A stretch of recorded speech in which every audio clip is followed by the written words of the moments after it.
Everyone, আমি প্রীতি তোমাদের সাথে নিয়ে চলে আসলাম আবারও একটি রেসিপি ভিডিও। আজকে বানাবো সর্ষে কাতলা। তার জন্য প্রথমেই কাতলা মাছ নিয়ে নিয়েছি, আমি ভালো করে ধুয়ে ওর মধ্যে নুন, হলুদ, লঙ্কা গুঁড়ো মেখে নিয়েছি। তারপরে এই কড়াই বসিয়ে আমি ওর মধ্যে সর্ষের তেল দিয়ে মাছগুলোকে সুন্দর করে লাল লাল করে ভেজে নিয়েছি। আর মাছগুলো যত লাল লাল করে ভাজবে খেতেই ততটা বেশি ভালো হবে। তবে দেখতেই পাচ্ছ আমার মাছগুলো পুরোপুরি দেখতে পাচ্ছ লাল লাল করে ভাজা হয়ে গেছে।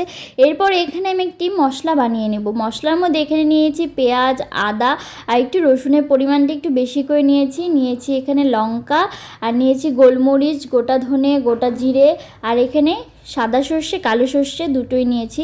আর দিয়ে দিয়েছি নুন আর লঙ্কা গুঁড়ো। আর নুনটা অবশ্যই দেবে, তাহলে সর্ষেটা তেতো করবে না, কারণ মিক্সিতে করেছিলাম আমি তাই। আর সর্ষে যখনই বাটবে তখনই একটু নুন দিয়ে নেবে, তাহলে আর সর্ষেটা তেতো করবে না।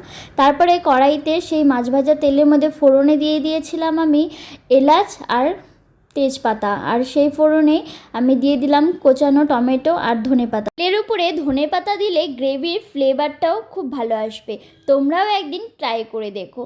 তারপরে আমি এখানে দিয়ে দিয়েছিলাম সেই পেস্টটা, আর পেস্টটা হালকা নেড়েচেড়ে আমি দিয়ে দিয়েছিলাম অল্প জল, কারণ এটা বেশি ভাজা ভাজা করলে কিন্তু তেতো হয়ে যাবে।